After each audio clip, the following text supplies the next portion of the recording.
Hello and welcome to the IAS academy. आज तारीख 19 जनवरी और शुरू करते हैं प्लेन्स स्पेसिफिक करंट अफेयर का न्यूज़ डिस्कशन। हमारी पहली न्यूज़ चाइना के डिक्लाइनिंग पॉपुलेशन को लेकर है। अब ये न्यूज़ में क्यों है? दरअसल 60 साल में पहली बार ऐसा हुआ है कि जो चाइना की जो पॉपुलेशन है वो दरअसल घट गई है। अगर हम 2021 में पॉपुलेशन देखें चाइना की, तो ये थी 1412 मिलियन और 2022 में कितनी हो गई? 1411 मिलियन। इसका मतलब ये जो पॉपुलेशन है वो पहली बार चाइना में 60 साल में पहली बार घट गई है।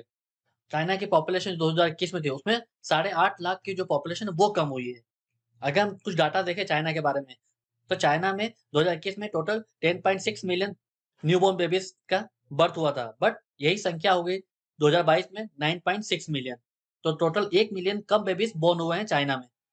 अगर हम बर्थ रेट देखें, तो 1000 पीपल में 6.8 बर्थ रेट हो गया है, जबकि यही नंबर 2021 में 7.5 था। तो हर स्टैटिस्टिक्स में जो चाइना का जो पॉपुलेशन है वो गिरता जा रहा है। बर्थ रेट में कमी आई है, यहाँ तक कि जो नए बेबीज जन्म हो रहे थे उनकी भी कमी आई है। तो इसके पीछे की वजह क्या हो सकती है? तो सबसे पहली वजह तो ये थी कि चाइना ने 1970 से ही पॉपुलेशन घटाने के लिए जो स्टेप्स लेना शुरू कर दिए थे। और 1980 में फाइनली चाइना लेके आया वन चाइल्ड पॉलिसी, मतलब एक कपल सिर्फ एक बच्चा पैदा कर सकता था। अगर आपका एक बच्चे से ज्यादा बच्चे हुए तो गवर्नमेंट पेनलाइज करती थी।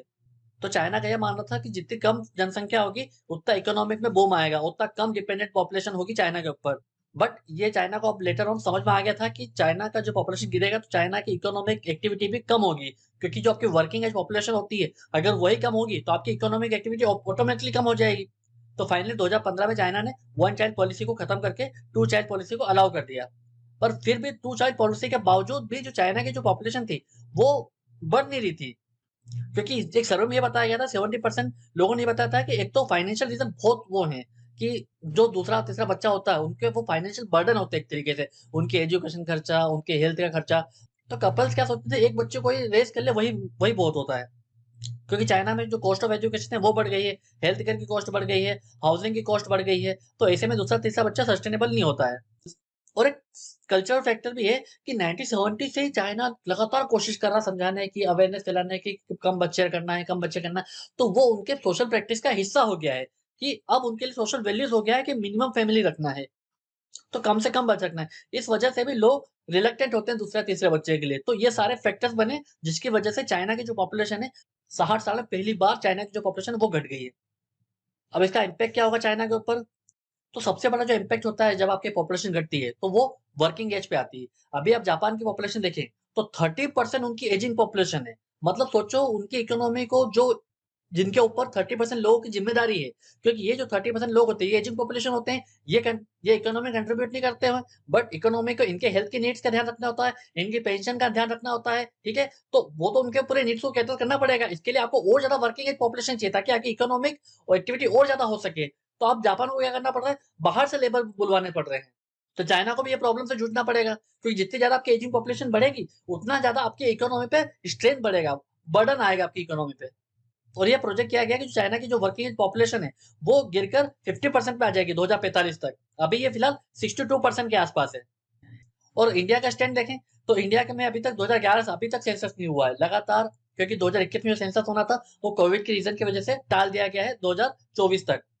इसका क्रिटिसिज्म भी हो रहा है, बट फिलहाल के लिए ये सेंसस अभी नहीं हो रहा है। अगर हम यूनाइटेड नेशन का प्रोजेक्शन देखें, तो इंडिया की जो पॉपुलेशन है वो 2022 में 14-17 मिलियन ऑलरेडी पहुंच गई है। मतलब इसका मतलब ये कि हम चाइना से ऑलरेडी ज्यादा पॉपुलेशन है, बट ऑफिशियली जब तक इंडिया का डाटा नहीं आ जाता, इंडिया से सेंसस में डिक्लेयर नहीं करते कि हमारी पॉपुलेशन कितनी है, तब तक ऑफिशियली हम ये नहीं बता सकते कि हमने चाइना की पॉपुलेशन को सरपास किया है या नहीं किया है। बट ये माना जा रहा है कि 2023 तक 14 से 28 मिलियन तक पॉपुलेशन इंडिया की हो जाएगी, जो कि चाइना से ज्यादा होगी। अब मतलब हम भारत जो है विश्व की सबसे ज्यादा जनसंख्या वाला देश बन जाएगा। अब इंडिया के लिए क्या अपॉर्चुनिटी है? इंडिया के लिए अपॉर्चुनिटी ये है कि जो हमारा जो फर्टिलिटी रेट है वो अब रिप्लेसमेंट लेवल पे आने लग गया है। रिप्लेसमेंट लेवल कितना होता है? 2.1। मतलब एक कपल लगभग 2 बच्चे पैदा कर सकता है, और ये आपकी पॉपुलेशन को स्टेबल रखता है लॉन्ग टर्म के लिए। और अगर यहाँ से इंडिया का अगर फर्टिलिटी रेट गिरता भी है, तो भी इंडिया की जो जनसंख्या होगी जो एक्चुअल टर्म्स में गिरेगी, वो कब गिरेगी? वो 14 ईयर्स बाद गिरना शुरू होगी। मतलब हम 1.7 बिलियन तक जा सकते हैं। तो इसका मतलब हमारी जो वर्किंग एज पॉपुलेशन होगी वो चाइना से ज्यादा होगी, क्योंकि ऑलरेडी अभी जो हमारी वर्किंग एज पॉपुलेशन है 2007 में कितनी थी? 50%। और ये चला जाएगा 57% कब? 2030 तक। बट अगर हमने इन जो वर्किंग एज पॉपुलेशन है, अगर इनको हमने जॉब नहीं प्रोवाइड करी, मीनिंगफुल स्किल नहीं प्रोवाइड किया, तो यही जो डेमोग्राफिक डिविडेंड है, ये हमारे देश के लिए एक डेमोग्राफिक नाइटमेयर बन जाएगा, बर्डन बन जाएगा हमारी इकोनॉमी के लिए। अगर हमारी इकोनॉमिक एक्टिविटी ज़्यादा नहीं बढ़ी, हमने ज़्यादा सेविंग नहीं करी या हमने ज़्यादा अपनी इकोनॉमी को ग्रो नहीं किया, तो इतनी एजिंग पॉपुलेशन की जो हेल्थ नीड्स होंगी, फाइनेंशियल नीड्स को कैटर कर पाना एक डेवलपिंग कंट्री के लिए बहुत ज़्यादा मुश्किल हो जाएगा, चैलेंजिंग हो जाएगा। तो अभी से हमें ध्यान रखना होगा कि हमारे जितने भी जो वर्किंग पॉपुलेशन है, उनको अच्छे से स्किल किया जाए, उन्हें रीस्किल किया जाए, उन्हें अच्छे से एक मीनिंगफुल जॉब प्रोवाइड किया जाए, ताकि वो अपना पेंशन फंड बना ले, अपना एक रिटायरमेंट फंड रख लें, ताकि इकोनॉमी पे ज़्यादा दबाव ना आने पाए। अब चलते हैं आगे। हमारी अगली न्यूज़, जेम्स वेब का जो टेलीस्कोप है, जो नासा का जेम्स वेब टेलीस्कोप है, उसने एक नया एक्सोप्लैनेट का खोज किया है। उसका नाम है LHS 475b। तो ये इसलिए भी न्यूज़ में है क्योंकि इसकी जो साइज़ है, वो लगभग सेम साइज़ का बताया जा रहा है जैसा कि अर्थ की साइज़ है।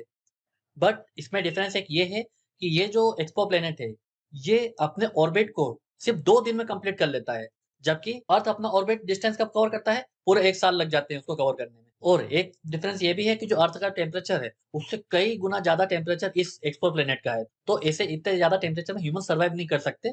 तो ये 2 मेजर डिफरेंस है इन दोनों प्लैनेट के बीच में। तो अब हम ये देख लेते हैं एक्सोप्लैनेट क्या होते हैं। एक्सोप्लैनेट वो प्लैनेट होते हैं जो सिर्फ दूसरे सन को ऑर्बिट करते हैं।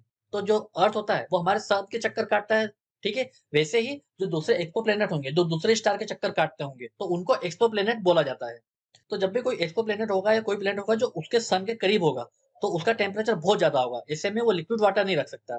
और अगर वो ज़्यादा दूरी पे होगा अपने सन से, तो वो फ्रोज़न होगा उसका वाटर। तो दोनों ही केस आइडियल नहीं होते हैं ह्यूमन सर्वाइवल के लिए। तो हमें कैसा डिस्टेंस चाहिए? हमें सन से अर्थ टाइप का डिस्टेंस चाहिए। तो जो अर्थ और सन के बीच में जो डिस्टेंस है, वैसे ही डिस्टेंस में अगर कोई दूसरा सन और वो एक्सोप्लैनेट अगर उस डिस्टेंस पे है, तो हम उसको क्या बोलते हैं? Goldilocks zone. अब ये गोल्डीलॉक्स ज़ोन इसलिए भी इम्पोर्टेंट है कि यूपीएससी ने पहले भी क्वेश्चन पूछा है गोल्डीलॉक्स ज़ोन पे। तो गोल्डीलॉक्स ज़ोन वो होता है कि ऐसा आइडियल डिस्टेंस उसके सन के साथ में कोई प्लैनेट का, जिससे कि ह्यूमन सर्वाइव कर सके, जैसे कि वहाँ पे वाटर सर्वाइव कर सकता है। मतलब लिक्विड वाटर वहाँ पे पाया जा सकता है। एक्सोप्लैनेट की स्टडी हमारे काम की है क्योंकि इससे हमारे हमारे सोलर सिस्टम के बारे में पता चल सकता है कि भाई कैसे सिस्टम होता है, क्या वर्क करते हैं, कैसे ओरिजिन हुआ प्लेनेटरी सिस्टम का, ठीक है? क्या लिविंग ऑर्गेनिज्म दूसरे प्लेनेट में भी एग्जिस्ट कर सकते हैं क्या? तो ये सब स्टडी की जाती है। तो यूपीएससी एक एक्सोप्लैनेट पे पूछ सकती है या जनरली एक्सोप्लैनेट क्या होते हैं वो पूछ सकती है। अब चलते हैं आगे। हमारे अगली news financial service institution bureau FSIB के ऊपर है। अभी न्यूज़ में क्यों है? दरअसल एफएसआईबी ने 2 मैनेजिंग डायरेक्टर्स के नाम सजेस्ट किए हैं, बैंक ऑफ बड़ौदा और बैंक ऑफ इंडिया के लिए। तो हमें इस इंस्टीट्यूशन के बारे में पढ़ना है कि फाइनेंशियल सर्विस इंस्टीट्यूशनल ब्यूरो होता क्या है। तो देखिए, आपको पता है कि 2016 में बैंक्स बोर्ड ब्यूरो थी, जो हमारे बैंक्स हैं, जितने भी पब्लिक सेक्टर बैंक्स हैं, इंश्योरेंस कंपनी है, उनके डायरेक्टर्स को अपॉइंट करती थी, मैनेजिंग डायरेक्टर को ही अपॉइंट करती थी, मतलब नाम सजेस्ट करती थी। एट देन का अपॉइंटमेंट तो गवर्नमेंट ही करती थी। पर 2020 में दिल्ली हाई कोर्ट ने इस बॉडी की जो अपॉइंटमेंट पावर थी, उसको क्वैश कर दिया था।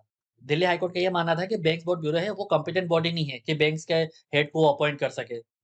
तो उसके बाद 2022 में फाइनली गवर्नमेंट इस फाइनेंशियल सर्विस इंस्टीट्यूशन ब्यूरो लेके आई। तो ये जो बॉडी होगी, ये डिपार्टमेंट ऑफ फाइनेंशियल सर्विस, मतलब वित्त मंत्रालय के अंदर ये बॉडी आती है। 2022 में ये बॉडी बनी थी। इस बॉडी में एक सेक्रेटरी होगा और 4 अदर ऑफिसर्स होंगे।